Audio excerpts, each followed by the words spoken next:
पोलिसांनी पकडलं ठीक आहे बोली का एक सेकंड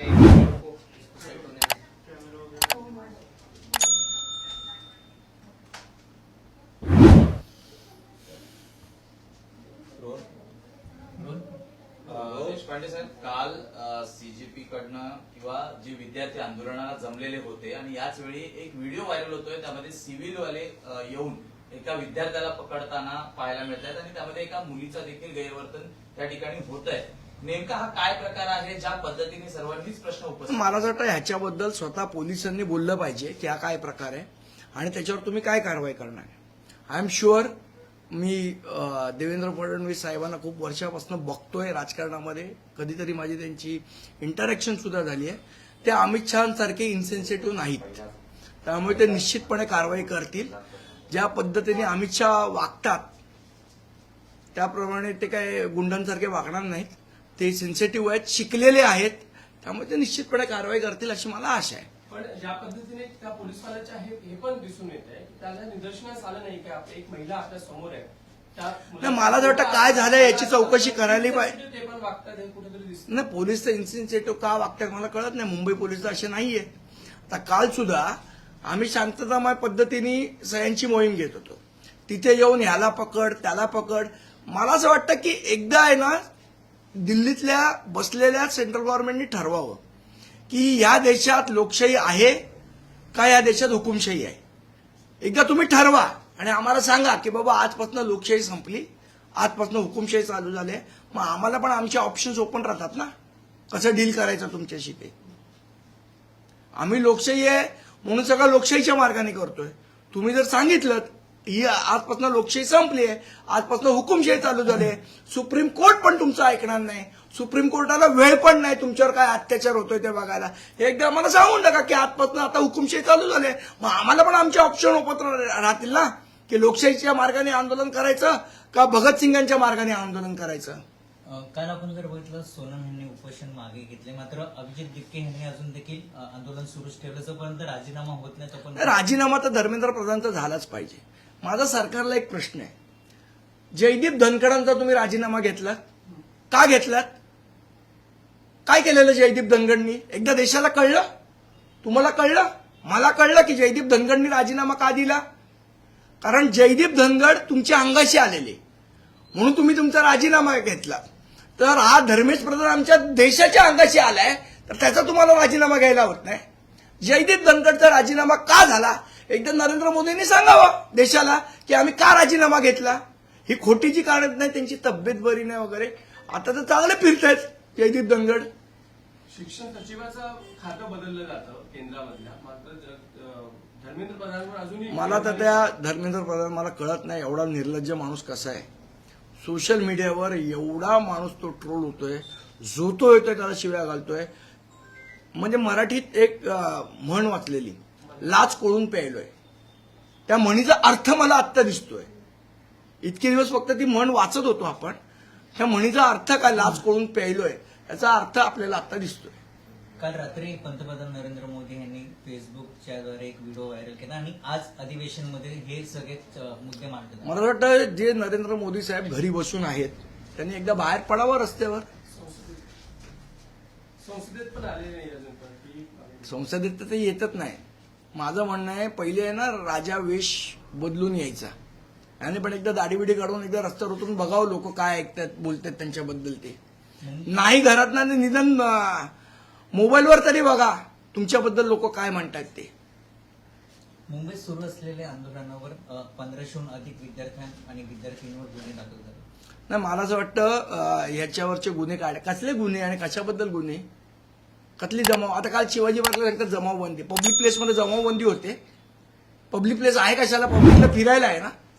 तिथे बसलेल्या मुलांना तुम्ही उचलून नेताय का? त्यांनी बसायचं नाही पब्लिक प्लेसमध्ये. उद्या थिएटरमध्ये जाल आणि तिथनं उचलून आणा मुलांना जमावबंदी म्हणून.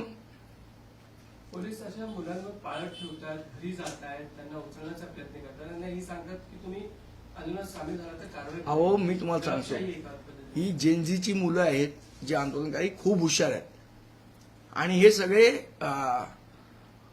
आयफोन 17 प्रो मॅक्स आहेत आणि हे पोलीस सगळे नोकी आहेत. यांना कळणार पण नाही की ते मुलं काय करतायत ती. काल मला एक म्हणजे एक उदाहरण म्हणतो, एक मुलगा सांगत होता असंच काहीतरी त्याला डिजिटल नोटीस पाठवून त्याचं लाईव्ह लोकेशन पाठवायला त्यांनी चॅट जीपीटीवर टाकलं की असं पोलीस मागू शकतात का. चॅट जीपीटीने अख्खं त्याला BNSची धारा भिरा सगळं सांगितलं की हे करण्याची गरज नाही. त्यांनी मला ते पाठवलं. मला सांगा, पोलिसांना पण अजून BNS कायदा पाठ नाहीये, अजून ते IPC मध्ये गुंतलेत. त्यांना BNS म्हटल्यावर ते सगळं रेफर करावं लागतं. हे चॅट जीपीटीवर येऊन पोलिसांना उत्तरं देऊन मोकळं होतात. त्यांनी त्या पोलिसाला रिप्लाय पाठवला की BNS section so and so so and so so and so प्रमाणे तुम्ही मला लाईव्ह लोकेशन मागू शकत नाही.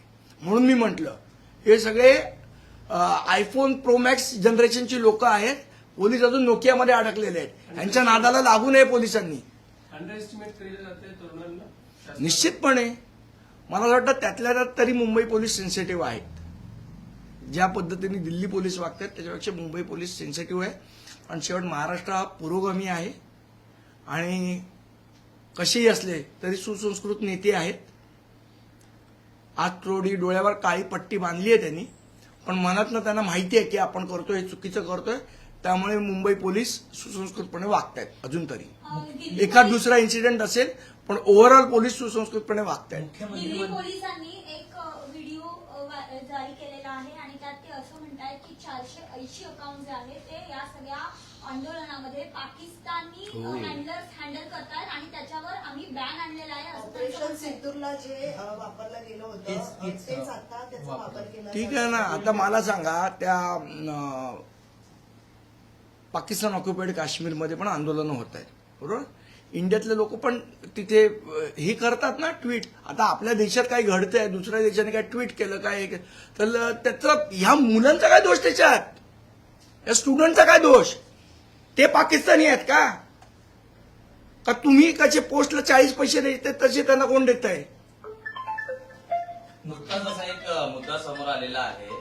काही इन्फ्लुएन्सर्स आहेत त्यांना रात्री अपरात्री ईमेल्स येत आहेत आणि हो, बघितलं मी, बघितलं. सध्याच्या गव्हर्नमेंट बाबत तुम्ही चांगलं गोष्टी बोलण्यासंदर्भात त्यांना 2 रीलचे 40,000 दिले जात आहेत. याकडे आपण कसं पाहता, कुठेतरी डॅमेज कंट्रोल करण्याचा प्रयत्न आता नाही, मला तर वाटतं आता हे प्रकरण सरकारच्या हाताबाहेर गेले. हे असले धंदे करून काय होणार नाही. आता काही ऍक्टर्सना पण ते पैसे द्यायचे, आता तेही ऍक्टर्स पैसे घ्यायला नकार देतात. शेवट कुठेतरी माणसामध्ये एक मला असं वाटतं भावना असते, स्वतःचा कॉन्शियस असतो. त्यामुळे लोक आता या गोष्टींना भुलणार नाहीत.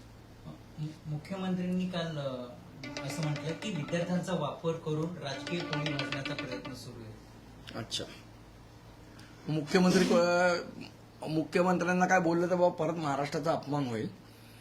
पण मला असं वाटतं मुख्यमंत्री हे जे बोलतायत त्यामुळे विद्यार्थ्यांचा अपमान होतोय हे त्यांनी विसरू नये. आज संध्याकाळी 4 वाजता मीनाताई ठाकरे पुतळ्याजवळ दोन्ही अमित ठाकरे असतील आदित्य ठाकरे यांचं आज राष्ट्रगीत आहे. हा, आम्हीही जाणार आहोत राष्ट्रगीताला. ओके. रविवारी ज्या पद्धतीत आंदोलन होणार आहे, दोन्ही ठाकरे बंधू सोबत असतील, कशा पद्धतीत नाही, आता त्याचं सगळं प्लॅनिंग चालू आहे. आणि आज सन्मान्य राजसाहेब त्याच्याबद्दल सांगतील आम्हाला आणि त्याप्रमाणे पोलिसांची चर्चा करून तो रूट ठरवला जाईल. गर्जा हिंदुस्तान चॅनलला सबस्क्राईब करा आणि ताज्या घडामोडी जाणून घेण्यासाठी बेल आयकॉनवर प्रेस करा.